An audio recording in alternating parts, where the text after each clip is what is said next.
And this is episode 20 of the Lifestyle Entrepreneur Podcast. And my next guest is Britt, who, if you do not know who he is phenomenal. He actually is the coach to Tony Robbins for the first 5 years in his business, and he has over 16 best-selling books. And what I'm so excited to bring Britt on the line is because he's going to teach you how to really overcome any mindset and how to help you let go and to move forward in your business. The biggest problem as most entrepreneurs that we have is we hold on to the past. We hold on to the past, or we're constantly focused on the future and not in the present moment. And Jim is brilliant in being able to coach on this. And I'm also really excited because Jim has actually written the foreword to my new book, The Lifestyle Entrepreneur, Your Business Foundation. And I'm so excited because it's going to be a collection of all of the best interviews on the podcast. It's going to be an ongoing series. And the first book is available on Amazon right now. You can either just search by my name or Lifestyle Entrepreneur. And Jim's foreword, you guys are going to absolutely love. He really drills down to the main problem that entrepreneurs have to actually take their business and make it a success. And in the book, it's going to be all the actionable training that you've heard on the podcast, or maybe you haven't heard yet, but now you've got it in a format that you could take with you on the go as well to read, and available on Kindle. So I'm so excited. So let's get into the interview.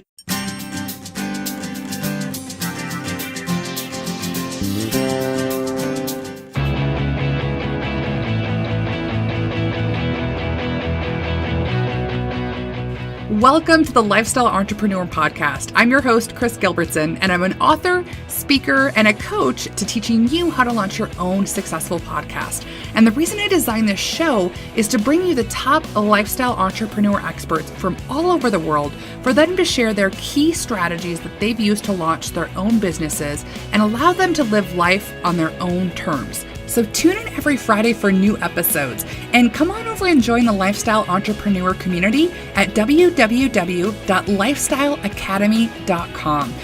There you're going to receive VIP training from specific guests from the podcast, along with being able to watch all of the interviews. And I'll also be making it really easy for you to implement these strategies that you're hearing by sending you what I like to call the Lifestyle Cliff Notes on the best lessons learned on the podcast. So let's get started. All right, so before we get started with the show, I just want to thank everyone who is subscribing and leaving awesome reviews in iTunes. I'm so excited that people are enjoying these interviews. And I'm excited to announce First Fridays. So what I'm going to be doing the first Friday of every month, we're going to have a raffle for those of you that have subscribed to the podcast and then also left a review. And it'll be a raffle for $25 gift cards from iTunes, Amazon, eBay, all over the place. So all you simply need to do is just subscribe to the podcast in iTunes and then leave us a review, and your name will go in a hat, and we'll announce that the first Friday of every month. And here's another shout out. And this is actually from one of my clients who has had phenomenal success with the launch of their own podcast. And this is from Coach West. He says, awesome show, awesome guest. I'm learning something new that I can apply to my business with each episode. You've already interviewed some of my heroes, Kris, and I'm super excited to see what's in store. So thanks again, Wes, and thanks for tuning in and listening. And make sure everybody to leave a review so I can put your name in the First Friday's raffle. And let's get started with today's interview.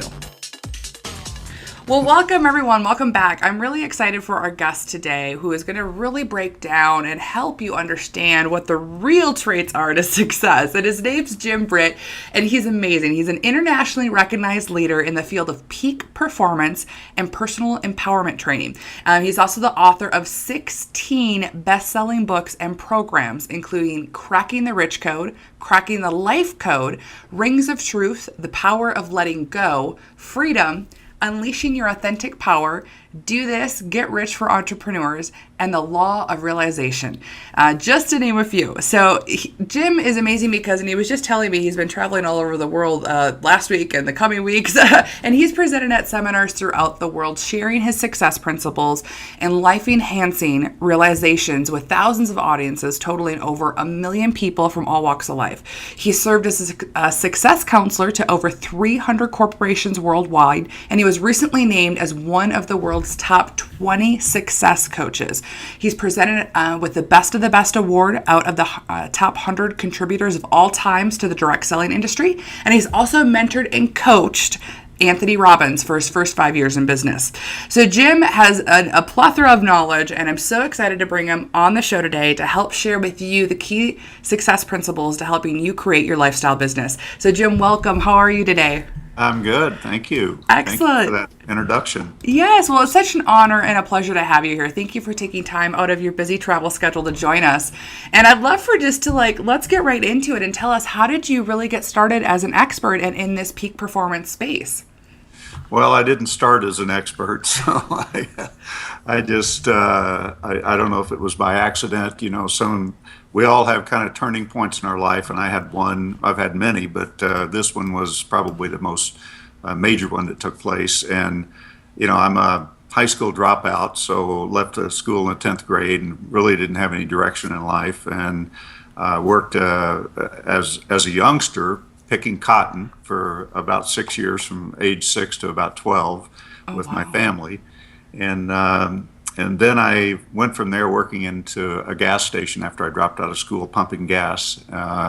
Made $1 an hour, working 60 hours a week. So both of those first jobs, I learned that working long, hard hours was not going to get you anywhere in life.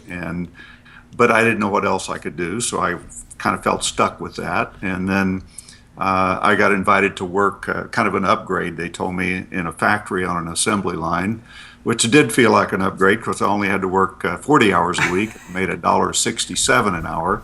So I made about the same amount of money working less time, but also found that, working for somebody else and working for, hourly wage was not going to get me ahead.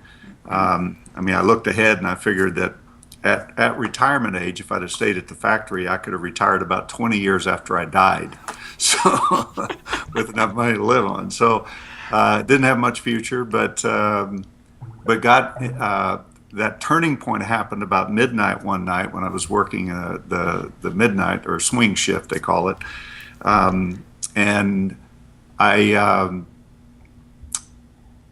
was, looking forward to going home, looking forward to the next day because this was my day off, and somebody taps me on the shoulder and says, "Hey, Jim, Britt, you going to work in this factory the rest of your life?" And I'm like, I don't know, maybe. And I really, I didn't know, maybe I would. And he said, "Come go to this meeting with me." He said, "I think it's something we could do to make some extra money." And I said, "Well, what is it?" And he said, "I don't know." So I'm going, I'm not going to take my time to go to some meeting if you don't even know what it is, Right. And he begged me over and over. He said, "Come on, I'm supposed to take somebody with me." And I'm going, no, I'm not going to go. And finally, he said the magic words. He said, "If you go to the meeting with me, I'll buy the beer afterward." So I went for the beer. I didn't go for the business opportunity that he was trying to get me involved in.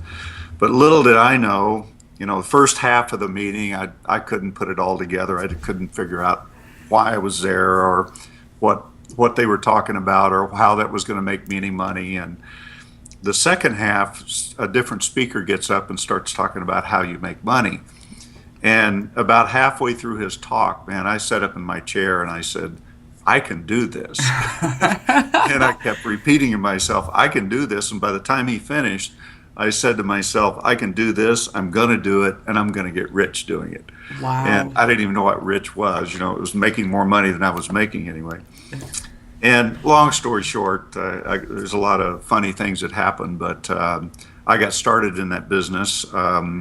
It cost me $4,000. I had $9 in the bank and no way to get $4,000, and nobody that I knew had even close to that amount of money, so I had no way to borrow it.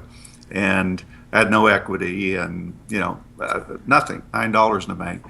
And I went out and applied for loans at 23 banks and loan companies. Wow. Until finally the 23rd one took a chance on me and loaned me the $4,000 on a signature loan, and I got started in business. And my first year I lost everything I had. Both of my vehicles had been repoed. My home had been foreclosed. I had a notice on the door from the sheriff saying you got to be out in 5 days. And all of my furniture had been repoed as well. And I didn't know where to turn.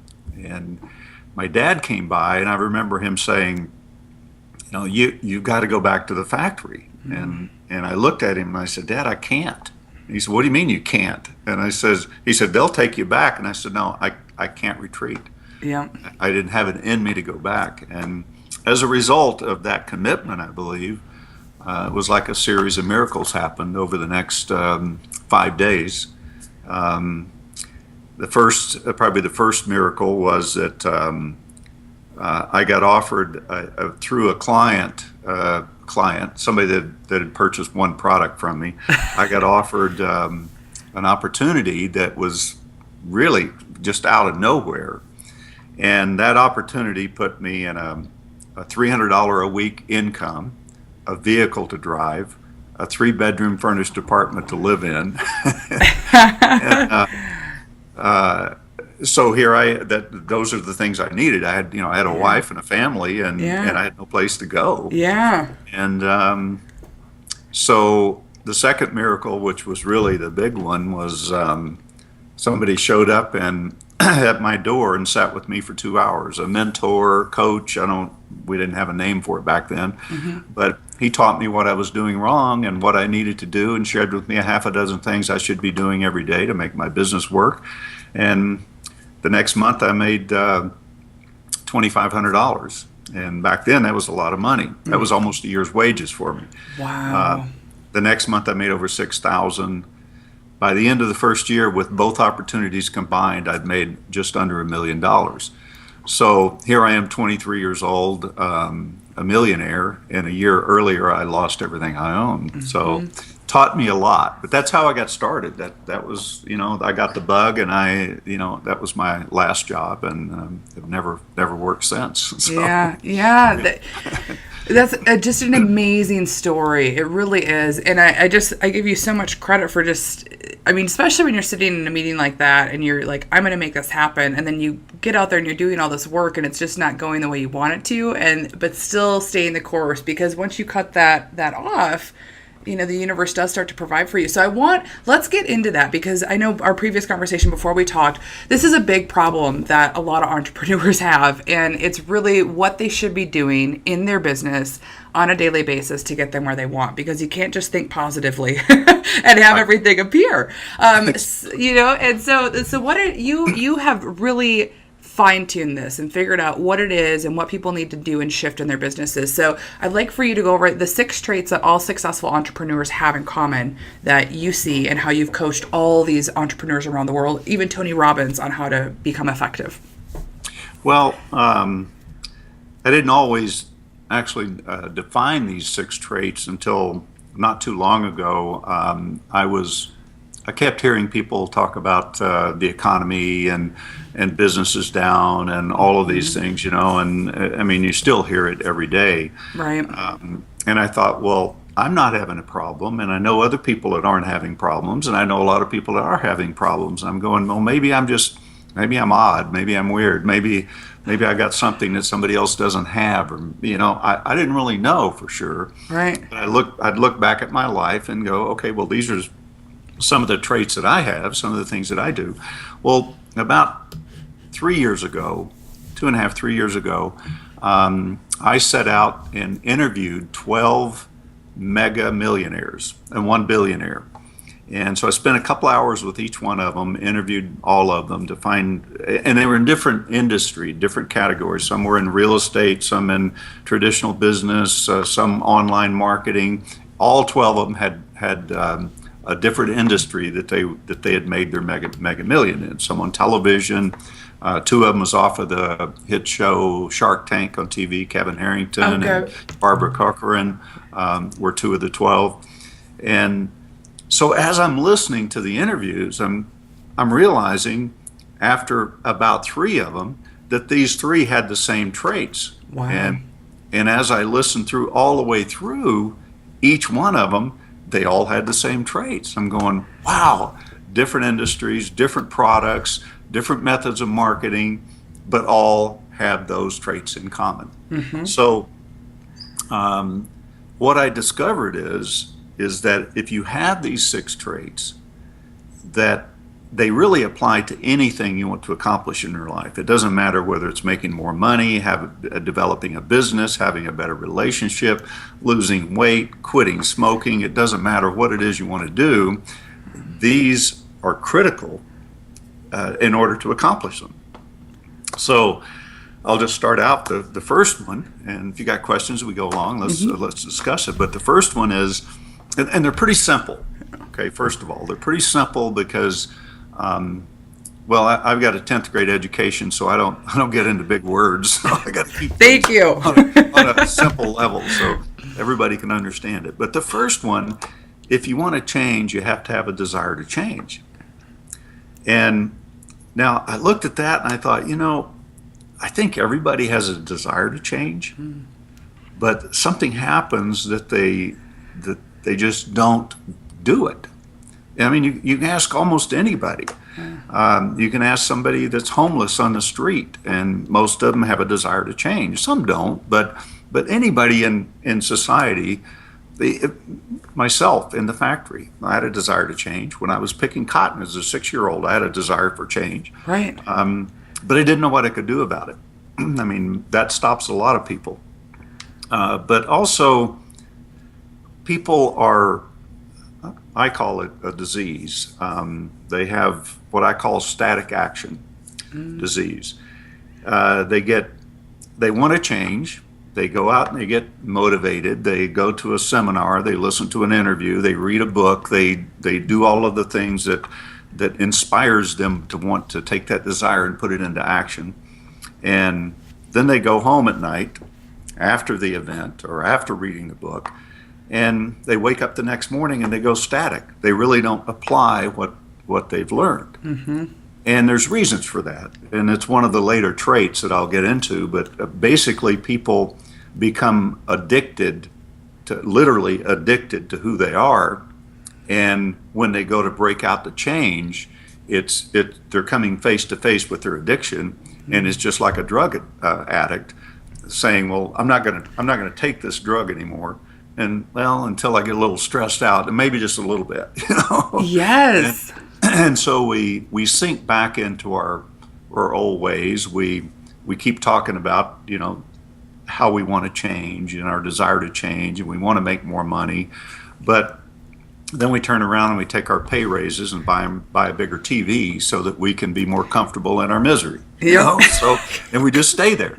And unfortunately, people stay there for a lifetime until they die. Not everybody, but a lot. Right. So, which brings up the next component that you have to have once you know you have that desire and you really want to change, is that you have to make a decision to change. Whatever it is that you want to change in your life, if it's, let's say you want to become wealthy, whatever that means to you. I want to be a millionaire. I want to earn $10 million, $100 million, whatever it is, have a residual income coming in that completely supports me. Whatever that wealth is to you. So once a decision is made, a decision rules out anything to the contrary. Mm-hmm. So you can't make a decision to be financially successful and be stuck in mediocrity at the same time. Both of those are decisions. Success and failure are two different decisions. Mm-hmm. So it's not, well, I made a decision to be a success and I failed. Well, yeah, you have failings along the way. We all do. Mm-hmm. But see, when I look back in my life and when I made the decision that night, not only was I going to do that business, but I was going to be successful at it and I was going to get wealthy at it. Mm-hmm. And I didn't say when, I just said I'm going to do it no matter what. Yep. And we can all look at our lives and look at different things that we've accomplished that we truly, truly wanted to do that nothing else would do but that, whether mm-hmm. it's a degree that you wanted to get or something you wanted to purchase, or I use the example of you have a desire to have, let's say, a new Corvette.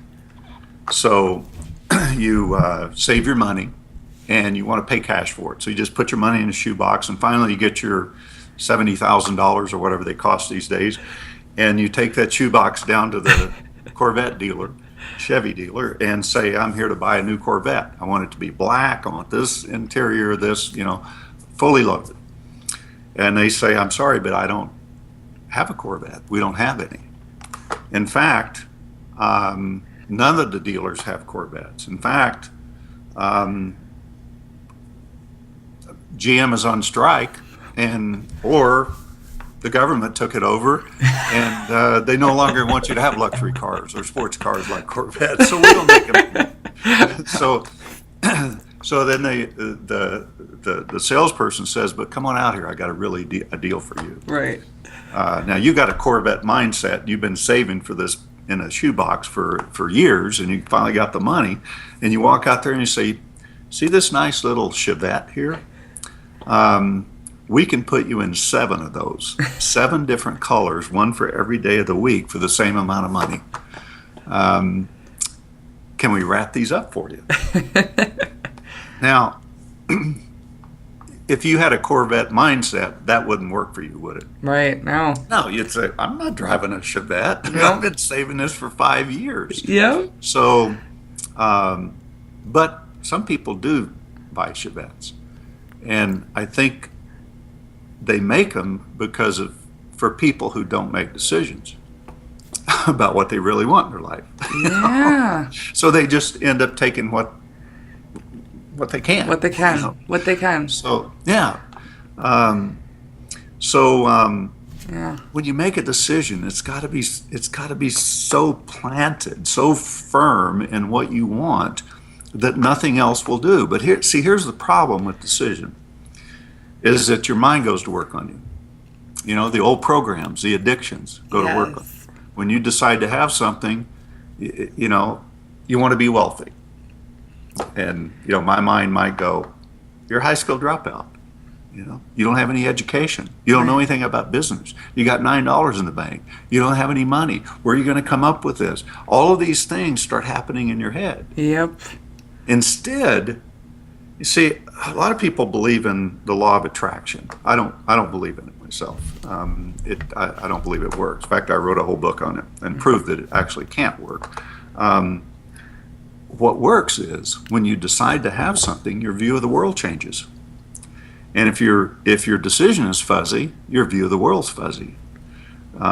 If you haven't made a decision and you think you have, but you let all of that self-talk in your head take over, it's fuzzy, and you're going to end up with a result that you're not looking for, you know, that you don't think you should have. So anyway, what works is making decisions without the thought of how to get there. Because once you make a decision, it creates a mindset, like that Corvette mindset. It creates a mindset and determines how you show up. Right. How you show up in the world, how you show up for the world, how the world shows up for you, how your view of the world changes, what you look for now instead of what you were looking for before. Mm-hmm. You see, if you didn't want to be wealthy, you don't look for opportunities. Yeah. You look for bigger TVs. So, yes. Shop different things. You want to be wealthy, you know, the whole world is a shopping center. And if you just look around where you are, you look around the room where you are, and you look at all of the things that made somebody wealthy. You know, Skype that we're looking on right here, the screen that I'm looking at, the keyboard. People made millions. The picture frames, the drywall on the wall, the desk I'm sitting at, the mouse I'm using here, the microphone. I mean, the daytimer, the whatever you look at, the blinds on the windows. Everything made somebody wealthy. Yeah. And then people say, "Well, there are no opportunities." Yeah. The opportunities are up here. Yeah. Well, I want to backtrack for 1 second because everything you've said, I mean, and I love the perspective on the first point of we get addicted to ourselves. I've never heard that before. And that makes so much sense because and especially as entrepreneurs, we're the most addictive type of personalities to begin with. Mm-hmm. So I want you to talk about, though, the decision process because I hear a lot, well, I'm not quite sure what I should be doing. I don't feel like I'm the expert. I don't, it's that mindset that they're giving. And I used to go through that too when I first got started because, you see all these big names on stages and you're like, am I ever going to get there? So and I'm sure you thought that too when you maybe saw that company, maybe not that in a negative mindset, but, you thought there was a big distance there. So how do you help people bridge that gap to actually make the decision? Well, my philosophy always has been, and I never really thought it through and really knew it until now, or until a few years ago. But basically my philosophy is you say yes and then you figure it out. If you see an opportunity, you don't try to figure out if you can do it or not. You say yes and then go figure out how to do it. If you need to raise $1 million, I mean, you could say, well, I don't know who to go to. It doesn't matter. First you decide to do it, right, and then you figure out who to go to. But you don't figure it out first. Well, I'm going to figure out who to go get the million from before I decide to get the million. No, it doesn't work that way. Success doesn't work that way. Entrepreneurship doesn't work that way today. right. If you wait to figure things out, by the time you get down to making the decision, somebody else has already done it. Yes. So you got to be careful. So it's really deciding first and then figuring it out. And I can look at my life in so many different ways that I've done that. That's worked for me from the first time. I didn't know how to do that business. Right. And it took me a year.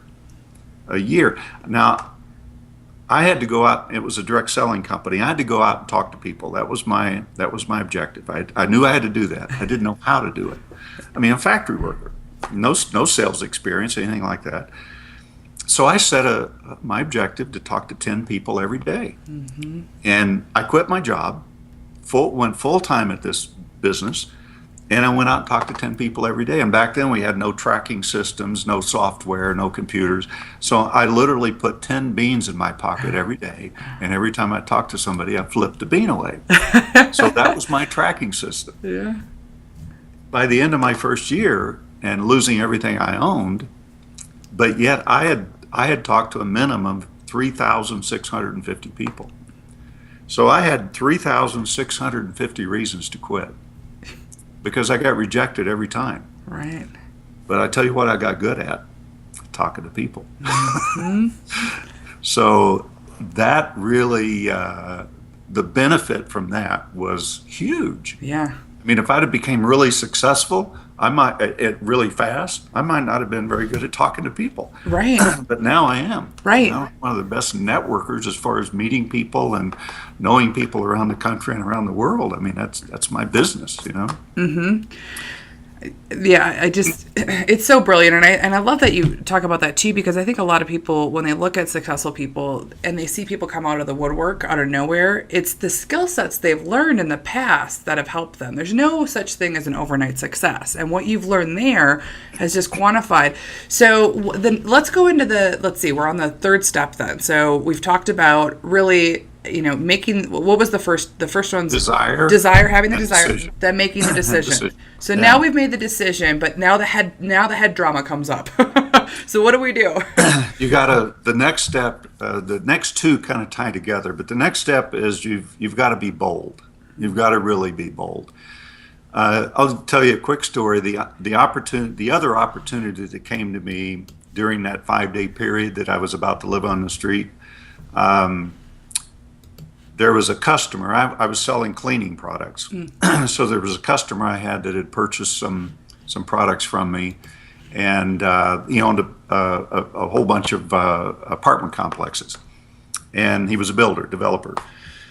And I worked for him one summer cleaning up around some of his construction sites, and I was always fixing things and carrying a ruler and a hammer, and he thought I was pretty smart and knew a little bit about construction.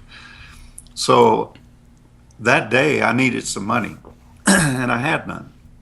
So I decided and I had no vehicle. So I decided I was going to take a 5-gallon container of carpet shampoo and carry it 3 miles to his location and sell it to him because I had to have some money for food for the family. Yeah. And I picked this bucket up, and I don't know if you've ever carried 5 gallons of liquid before, but it's heavy. Yeah. And I walked 100 yards and set it down. And I'd pick it up, walk another 100 yards. I'd change hands. I'd walk another 100 yards, set it down. And after about the first mile, I just kept questioning myself, what am I doing? Is he going to buy this? And what if he doesn't buy it? What am I going to do? And, and I'd pick it up and go again. And about halfway there, I just totally broke down, sat on this bucket crying because I didn't know what to do. Yeah. And didn't know if I could pull this off or anything. And so I kept going, and I finally get there. It's the middle of the summer in Oklahoma. Humidity is 150 and temperature is about the same, and I'm soaking wet. I walk into his office, and he's coming out of his office, and he said, "Jim," he said, "we were trying to reach you. We want to talk to you." And I said, "Well, I brought you some carpet shampoo. I figured you could use 5 gallons." And it was, I don't remember what it was, $25 or something. And he said, "Yeah, I can." And about that time, his bookkeeper comes out and says, "Hey, cut Jim a check." And so I went, "Wow, I'm going to get a check today. It's not going to mail it to me where I'm not going to be," and all that stuff. Right. I go into his office, and he and his brother offered me an opportunity. And they wanted to do a test thing. They wanted me to build a 52-unit apartment complex, run the whole thing as far as building it, be the superintendent. But they offered me a chance to be a partner without putting any money up, if I did certain things. If I finished at a certain amount of time, they gave me a year to finish it. Every day I finished if I finished on time, I got a big bonus, like $50,000. And every day I finished early, I got a $1,000 bonus. And every day I finished late, I lost $1,000 until my bonus was gone. Mm-hmm. And if I finished early, I got a percentage ownership in the complex. Wow. And I got a percentage of all of the money I saved as far as theft and waste and all of the different things that they experienced. So they gave me this whole pitch about, what I was going to be doing here if I accepted it. And they gave me a vehicle, $300 a week, an apartment, all of those things. And I'm sitting there going, this is a miracle. Only problem is I don't know how to build it. So they turned to me and says, "What do you think?" And I said, "Yes, I can do it." I looked at this big roll of building plans they had, and I'm looking through them, and he said, "What do you think?" And I'm going, "That looks pretty good." I have no clue what I'm looking at. Yeah. I said, "Yes." Yeah. Then I went and figured out how to do it. Yeah. Now, would most people do that? So I'll take that on. I'll build that. And they don't have any experience at it? Right. Tell you what, I built it in 8 months. Wow. Not a year. I built 52 apartments in 8 months. They couldn't believe it. They didn't even know I didn't know what I was doing for 10 years until we had on thousands of apartments together. Wow. And it was 10 years later. And I told them they just couldn't believe it. They couldn't know. There's no way you didn't know what you were doing. But I've done that so many times in my life. When I see something I think is an opportunity, I'm going to do that. Yes. And I've done, I don't know, 20, 30 different startups and things like that. So to me, that's the essence of an entrepreneur. Yes. Is to be able to look at something and go, that's an opportunity. Instead of saying, well, it's going to cost $5 million to start that. That doesn't matter. Right. Exactly. Because there's always somebody that's willing to put up the $5 million. Yep. If you've got a good idea. Exactly. And they're going to buy you. They're not going to buy the project anyway. Mm-hmm. It's part of it. But if they don't buy you, they don't buy anything else. Yeah. So you got to be bold. Now, what ties together with that is the fourth component, and that's being willing to step out of your comfort zone. And that's where we come face to face with change, with pain. And that's where we weigh out, am I willing to step out and experience the pain and discomfort and the stress of changing, or am I more willing to stay where I am? Right. Should I go back to the factory, or should I say yes and take this opportunity? Not knowing what to do. Right. So you see, where we are is kind of like if that's your comfort zone, then if you draw a circle and then you draw another circle around that, those are the things you want, but here's where you are, and this is what you have. And the thinking that you have now and the actions you've taken is what's gotten you where you are.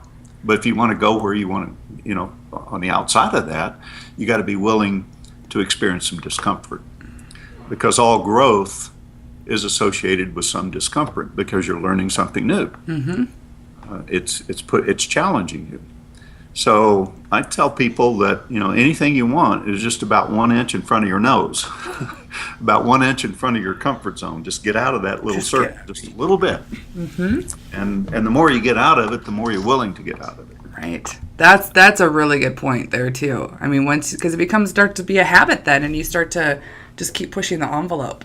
Yeah, you know, it's one of the interviews of one of a billionaire that I interviewed when he was, I think, 12. He ran away from home and joined a street gang. And he said, I did just about everything but kill somebody. And he said, I lived on the street. And he said, I ate out of dumpsters, didn't have food. He said, I upgraded and joined a traveling circus. And he said, which was really terrible. He said, and after that, I lived on the street.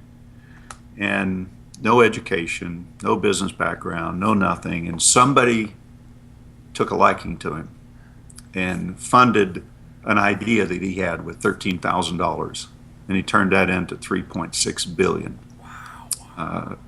In not too long a period of time. Became at that point was the 23rd richest man in America. Wow. Starting with those circumstances. But a lot of discomfort. A lot of discomfort. I mean, when you do things like that, every one of them had to do something that was uncomfortable for them to get where they are. Right. It's like I speak for a living, my main source of income today. But my greatest fear was speaking. Yeah. Kind of interesting. I was more like not a fear, it was terror for me. And for the first, I'd say for the first about the first 400,000 people that I was in front of, I was scared to death. Can you imagine? Now, they may have known it in the beginning. After a couple of 100,000 of them, they probably didn't know it, but I knew it. But you knew it. I felt it inside. But I also remember the day that I broke out of that. Yeah. I walked into a room with about 400 people in Park City, Utah, and no longer had that nervous gut feeling, and my only thought was, let me at them. Let me up front. Yeah. It's been that way ever since. I don't get nervous when I speak.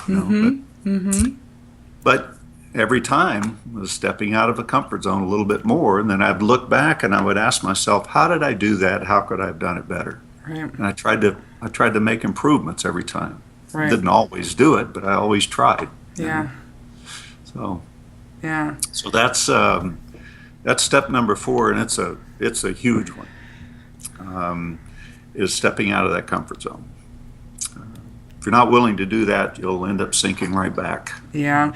Do you have any tips on helping people with, because I think, I've seen entrepreneurs, some step out and then, sometimes they disappear and they don't go back. It doesn't, it was really painful and they didn't have a good experience. Like for you, that first year, that was probably painful every single day, when you're going out and talking to people and you're getting rejected.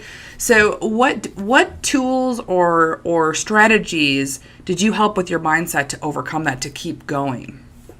Well, I think the most important thing when you back up to it is that commitment that you have, that decision you made. A decision really is a commitment. And I hear people say, well, I'm 99% committed, then you're not committed. I'm 110% committed, then you're lying to yourself. You're either committed or you're not. Right. I like that. I might hear that. I'm 110% in. No, you're not. You're out. So a decision is a commitment. Yeah. And that's critical. I mean, you got to have that. That's what drives you. That nothing short of this will do. Nothing else but this will do. It's like a friend of mine came up to me one day in a workshop, and she says, "Can you help me quit smoking?" And I said, "Yeah, I can." And I said, "Tell me about your smoking. Have you tried to quit before?" "Oh yeah, I've tried everything." She said, "I've tried the patch. I've tried this, I've tried that, I've tried chewing gum. I forget, 8 or 10 different things she had tried to quit smoking." Right. And I said, "So are you trying anything right now?" She said, "Yeah, I'm on the tapering method." And she said, "I went to this clinic and they put me on the tapering method." And I said, "Tapering?" I said, what does that mean?" She said, "Well, I taper off my smoking. So instead of smoking a package a day, I smoke, 19 one day, and the next day I smoke 18, and then I keep going down until I taper off. I said, oh. I said, how's that working for you? She said, well, not very well. And she's like, I keep going up and down. I'm trying to taper, but I keep going up and down. And she said, you really think you can help me? And I said, yeah. I said, here's the first step. I said, you want to quit smoking? She said, yeah. I said, you have to decide to be a non-smoker, not to quit smoking. You have to decide to be a non-smoker. And she said, well, what will that do? I said, well, if you decide to be a non-smoker, smoking is not an option. Right. I said, you're done. She said, wow. I said, can you decide to do that? She said, well, I'm a little bit, hesitant. And I said, no. Do you really want to stop? Yeah. Yes. Okay, you have to decide to be a non-smoker. You're willing to do that. And I worked with her for a little bit on letting go of a couple of options or a couple of issues she had. And she finally said, okay, I'm a non-smoker. Oh, brilliant. And so we take a break for lunch, and she has her lunch, and she goes outside, and I see her walk outside, and she takes a cigarette out, and she puts a cigarette in her mouth and lights it. Not even a thought of it, I'm sure. Right. She lights it, and she looks at it, and she throws it down and steps on it. She goes, kind of like that, I'm done. She comes back in, and she tells me a little later, she says, I didn't even realize, she said, I walked outside after lunch to light up a cigarette. And she said, I lit it up, and she said, I could not stand the taste of it. And she's not smoked one since. That's awesome. So if you want to be wealthy, decide to be a wealthy person. If you want to, lose weight, have a better relationship, whatever it is you decide to do. Right.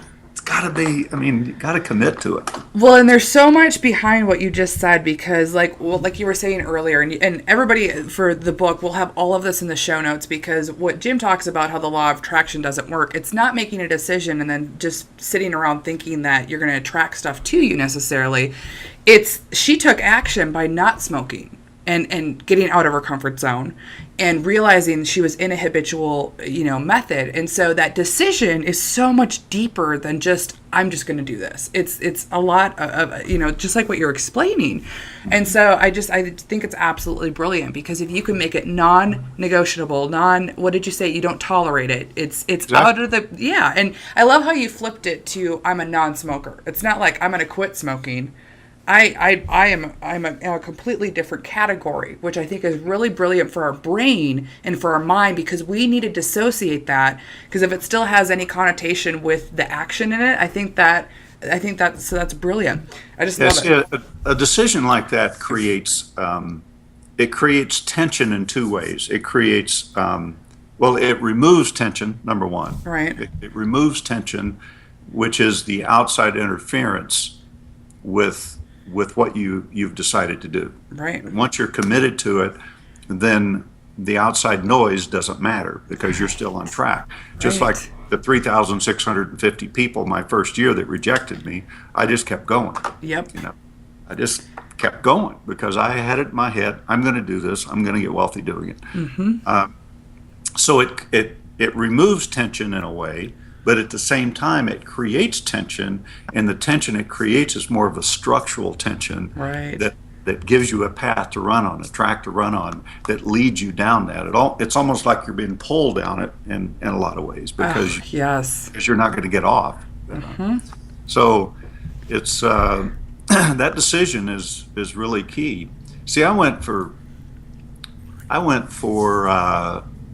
I don't know how many years saying I was going to write a book. People would come up to me and go, do you have this in a book? You got to write your story. You got, and I'm going, yeah, I'm going to. And I'd create a title, and I'd do a mock-up of the book. I'd put it up on my wall. I'd put New York Times bestseller. I had all of the stuff. But you know what? I never wrote the book. Yeah. I kept setting the goal to write the book, but I never wrote it. Yeah. And one day I made a decision.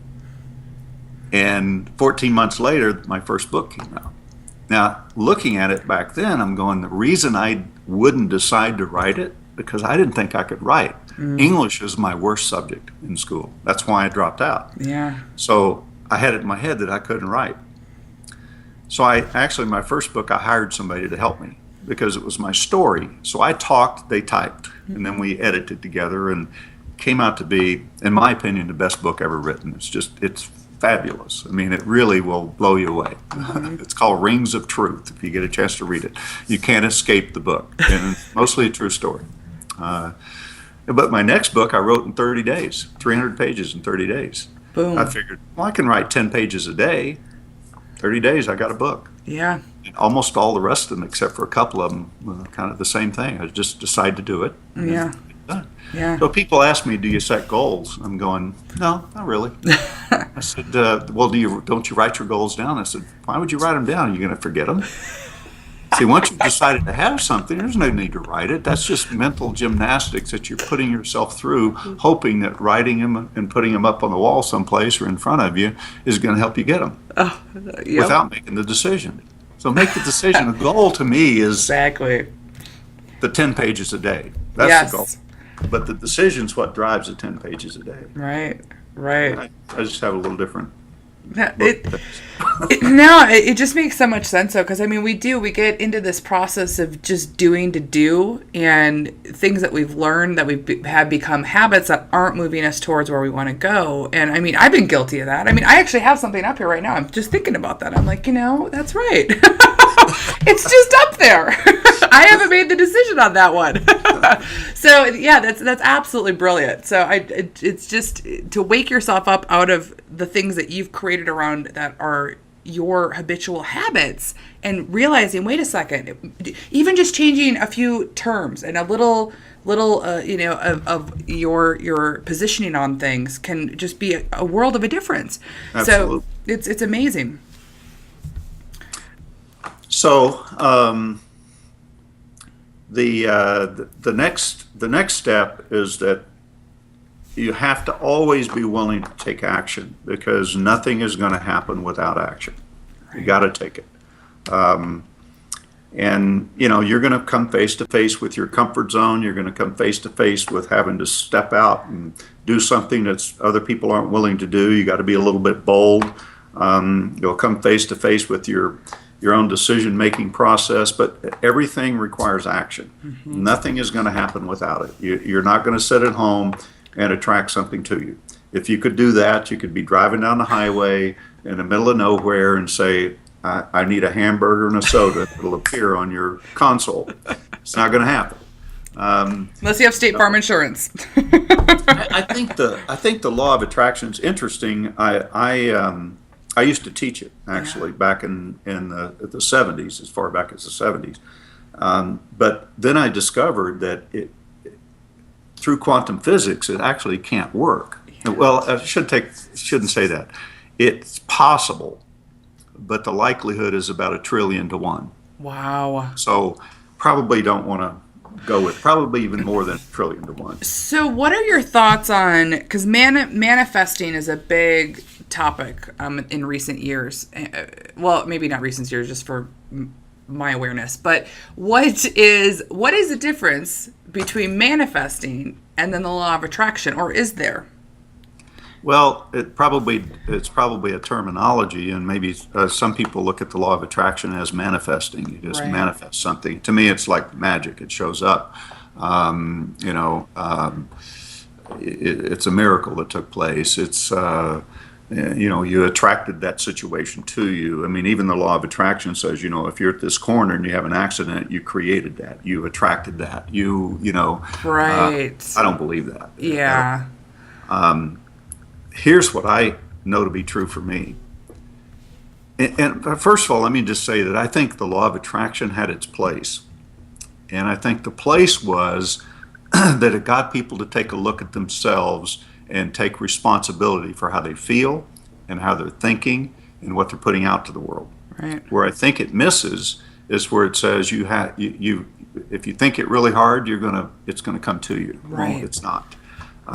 You may think it came to you, but it didn't. If you connect the dots backwards in your life, you'll see exactly what actions you took that led you where you are, what decisions you made, what actions you took.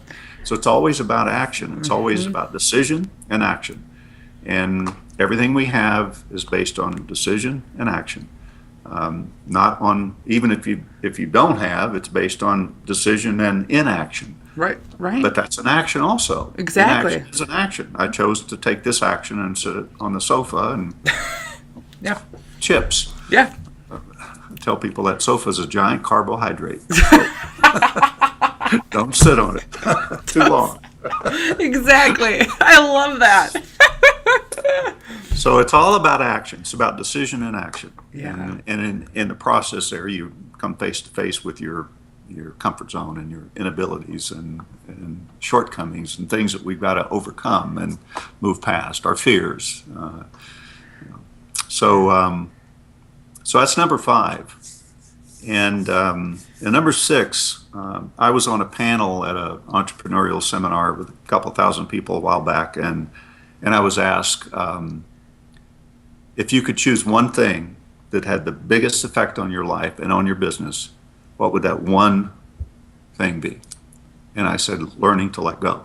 Yes. See, letting go is the critical component, because if you've met people that they're so caught up in yesterday, they're so caught up in what happened, they're so caught up in their financial loss, in their breakup, in their whatever that happened years ago. Yeah. I see people, and I have a workshop I call the power of letting go, and I hear people all the time go, well, I want a nice loving relationship, but I'm not willing to open my heart to anybody because I got hurt before. Right. Well, what's going to happen is they're going to bring the same type of person into that relationship. They're going to go out seeking because that's who they are. That's how they feel. Yep. And they're going to say, I don't want somebody that's going to treat me badly, but they go find somebody that treats them badly. Exactly. And so letting go, what happens is that I mentioned addiction earlier. So we get caught in these addictions. And the way addiction works is it starts with an experience. And every experience we attach a feeling to it. So if you're a child, let's say you have a parent that, calls you stupid or calls you ugly or calls you, you're never going to amount to anything, you'll never measure up to your brother and sister or something like that. And they repeatedly do that. Well, every time that happens, you attach a feeling to it. You're hurt, but yet you look at the parent, and I'm just using this as an example, it may not be, but you look at the parent and you go, well, that's my authority, that's my leader, that's the one that knows everything, they must be right. Right. So you don't like the feelings, so you bury the feelings. Your mind's trying to figure it all out, so they got to be right. So now you start to think in those terms, the way you feel. You start to think that maybe they're right, that's who I am, maybe I'll never amount to anything. Before long, you're believing that. Yep. You're believing that. And then what you believe is what we always act on. So we act on the belief. And when we act on something, we create a result. And if we act on a belief that's based on that original experience, we create a result based on that original experience. So we feed the original experience. So it goes in a cycle. Mm-hmm. It's like this. Mm-hmm. And it's addictive. And every time we go around the cycle, it's like taking just a little bit more of a drug. Yes, it is. And then no, it's not enough. So we take a little bit more because, you see, beliefs is kind of the entry point here. One of the entry points is understanding that all beliefs are false. None of them are true. It's something you've decided is true. Right. So I hear people all the time going, well, there's a 2-day workshop on changing beliefs. Well, all you need is a 1-minute workshop. A decision to do something different. Well, a belief is something you've decided is true. Yeah. So if you don't like the life you have, make up something new. Yes. It's all made up. It's a made up story. It's a made up story. The good ones and the bad ones. They're all up stories. Exactly. Yes. And I've been challenged on that. They're going, well, that's not true. All beliefs are not false. I said, yes, they are. Name me one. Right. Name me one that is. And, well, it's hot in here. I think it's cool in here. Well, which one is true? They're both true for each of us because we made it up based upon our own experience. Exactly. I like to be cooler. They like to be warmer. Whatever. So it's hard to make money. It's easy to make money. Exactly. Which one's true? Exactly. Same business even. Which one's true? Yeah. Well, yeah. Both are true, but both are false. Right. So that's an entry point, is understanding that. But see, you got to break the cycle. And the real entry point is learning to be self-observant and letting go. So understanding that once you've decided what you want, whatever that is, every action you take from that point forward is going to either move you closer to it or further away. That's simple. Mm-hmm. Success is that simple in anything. Mm-hmm. It's going to move you closer to it or further away. Once you've decided, now if you hadn't decided, it doesn't matter what direction you take. It's like Alice in Wonderland when she runs onto the Cheshire Cat, fork in the road, and she said, Mr. Cat, which way should I go? And he says, well, where are you headed? And she said, I don't know. And he said, doesn't matter. Yep. Direction. And it's true. It's true. Once you've decided, then it does matter. And it's not that we always take the actions that's going to move us toward what we want. But if you become self-observant, almost like an alarm clock going off, you'll feel that inside. You'll intuitively know that's not going to take me where I want to go. Right. This will. Right. Well, that's painful, though. So if you choose this one, it means you really haven't decided. That's a great point. So because a lot of believing your intuition of where you should be going. I mean, I am a true believer in that, like what my gut tells me, and I just know. It's like nothing, even if everybody's telling me to go somewhere else, and I know it's this way. But what about when it's in that fear place where you're scared, but you don't know if it's fear or if it's the wrong thing to be doing? Do you have, you know what I'm talking about, where it's that kind of... Well, there's two types of fear. Right. If I'm getting chased by a bear in the woods, that's one fear. Because that's real fear. That's a real fear. The other fear is part of the addiction. As a child, you didn't have fear. Right. It's taking a past experience, projecting that experience into the future with the anticipation of it happening again, and then re-experiencing it in the moment. So fear is a made-up story about a future event that you think might happen. Right. It's made up. It's not real. So, understanding that, will help you to move toward that, because the fear is what stops us. But fear comes in every package that's not loving. Basically, fear is anger is fear. It's a fear of not being right or not being in control. Right. Sadness is fear. It's a fear of loss. So everything is about fear that keeps you away from what you want. Yeah. But here's what I discovered. But I mentioned my book, Rings of Truth. It's 367 pages written about one word. And the one word is, in many different ways it's written about it, but the one word is, I think, probably the most powerful word in our language when you really analyze it. It's called resourceful. Resourceful. Well, when you break that down, the definition is, once again, full of source. When I saw that, I was having a discussion with a friend of mine. I went, wow, that's a powerful word, and kind of a powerful concept if you really think about it. Right. And so I looked up source, the key word, and the definition was where all things originate. Not some things, but all things. That's all it said, where all things originate. I'm going, wow, that's pretty powerful. All things originate there.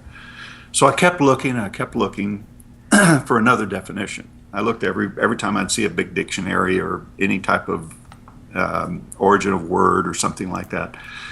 And I was in England, in a little town in central England, and I went into this antique bookstore, and I see this dictionary that's about a foot thick. It looks like it was 500 years old. I don't know how old it was. But it said, do not open, do not touch. that didn't mean me. Exactly. Doesn't I have carefully opened the book and I looked up source. And it had the origin of the word. It had multiple definitions. And it was almost a whole page just on source. And as I'm kind of going through it quickly, I see one that says source, love. I went, wow, that is really powerful.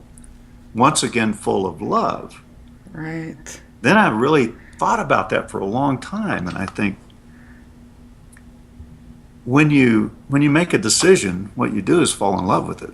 Yeah. You fall in love with what you want. You Yep. fall in love with that new Corvette. You fall in love with peace of mind. You fall in love with traveling the world, and you feel it. You love it. You fall in love with even making money. And people say, well, the love of money is the root of all evil. No, it's the lust for money. It's because you only have one other option. You can fear it or you can love it. Yeah. So I'm going, wow. So really, when you decide to have something, you fall in love with it. It made more sense to me than anything else. I'm going, wow, this is powerful. Yeah. Then I keep thinking about it, and one day I wake up, I'm going, wait a minute. All things originate in source, in love. Where does fear come from? Right. Right. So I had to think about that for a little bit. And I suddenly realized that it's our ability to create. And love doesn't tell us what we can create. Yeah. We can create anything we want. Fear, you want it? You got it. See, so to me, when fear is presented to you, it's basically saying, here, handle this, you can have more of love in your life, more of me, Right. So it's love presenting you with fear. See, that I like that. When you're presented with fear, how do you, and then open that up, the decision you make, and you can have, that's brilliant. Jim, this is amazing. This interview alone, if everybody hears this and does what you're talking about, this is amazing. And I like what you're talking about with that love of what you fall in love with. That's why I know I can always trust my gut, because I know I'm in love with the idea. And I know no matter what comes my way, I'm in love with it, and I'm going to take it to where I need it to go, no matter how long it takes. So that resonates so true. And just how this, I'm so excited. This is just amazing. Because it's such a different perspective that people need to hear to help them really move forward. And so out of all those traits, what was the one that was the biggest for you that you had to, really wake up to and recognize? Well, the letting go was really the biggest trait. It was really the number one, because it's so powerful when you understand what letting go is. Letting go could be letting go of the need to be accepted by others. What somebody else thinks of you is none of your business. That's their business. So don't buy into it, because that's their drama. That's their story. If you buy into it, you become a victim of their story. Oh, yes. You want to create your own. It's like a little movie you got going on. They can be an extra, but you don't put them in the main part of the story. Right. Right. So learning to let go of the need for acceptance from others, learning to let go of the need to control others, or to control outcomes. Right. You see, our job is to make the decision and take the actions. And if we make the proper decision and we take the proper actions, an outcome is an outcome. Somebody buys from you, they don't buy from you. Right. Your book sells, it doesn't sell. I've got books that sold a lot. I've got books that sold almost none. It just is what it is. Mm-hmm. I could sit around all day and go, well, how come this book never sold? It's a great book. Yeah, it's a great book, but nobody bought it. Right. Maybe they didn't like the title. I don't know. Yeah. But I'm not going to spend any energy on it. I'm just going to put it on the shelf and say, that's a book that didn't sell. When somebody asks me, what's that? Oh, that's my book that didn't sell. It doesn't matter. Don't see it. My philosophy is you have a certain amount of energy to burn up when you arrive here on planet Earth. Mm-hmm. And when you burn it up, your trip's canceled. You're done. So it's up to you to burn it however you want to burn it. Yeah. If you want to burn it focused on the book that didn't sell, it's your choice. If you want to burn it focused on fear, it's your choice. If you want to burn it being addicted and not being willing to break out of that addiction, it's your choice. None of it's right or wrong. Right. It's just your choice. Right. It's okay. If you want to live a short life and dig your grave with your teeth and eat fast food all the time, it's okay. It really is. It's your choice. Right. You want to smoke and have cancer or whatever, it's a choice. Yeah. And nothing right or wrong. Yeah. And there's so much power in that it's so exciting of what you can open yourself up to and what you can quickly turn around, really. Just like the one with the smoking addiction that you talked about. So I have one question on the letting go, because I think this is probably the biggest thing for all entrepreneurs. I really do. On the stories we tell ourselves, whatever the case may be, things that have happened in the past. What is one of the best ways you can help people with the letting go process when they're in that loop where that story just keeps replaying and replaying?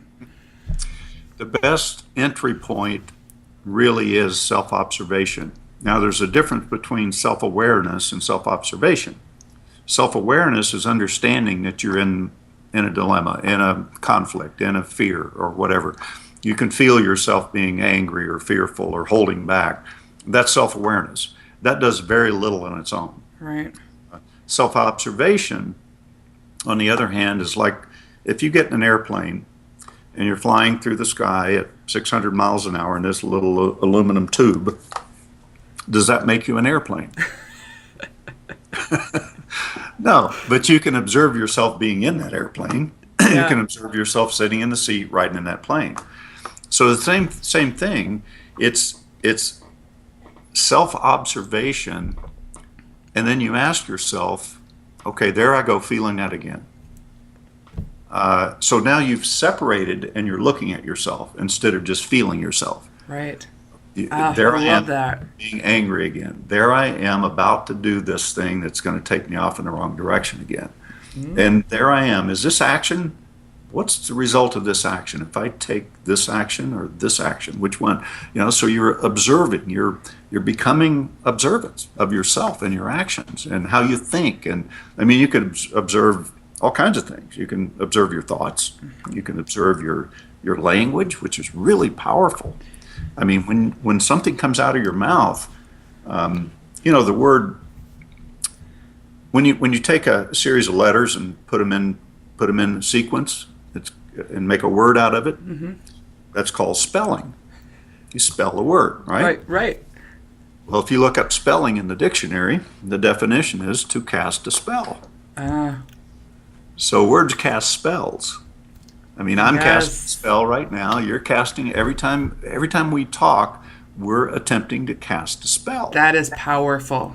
And the tone that we use, the arrangement of the letters, you take 4 letters and put them into a word and it means something loving, and you rearrange them and it means something hateful. Right. Same letters, different arrangement, different tone, different spell. Right. So really powerful. So if you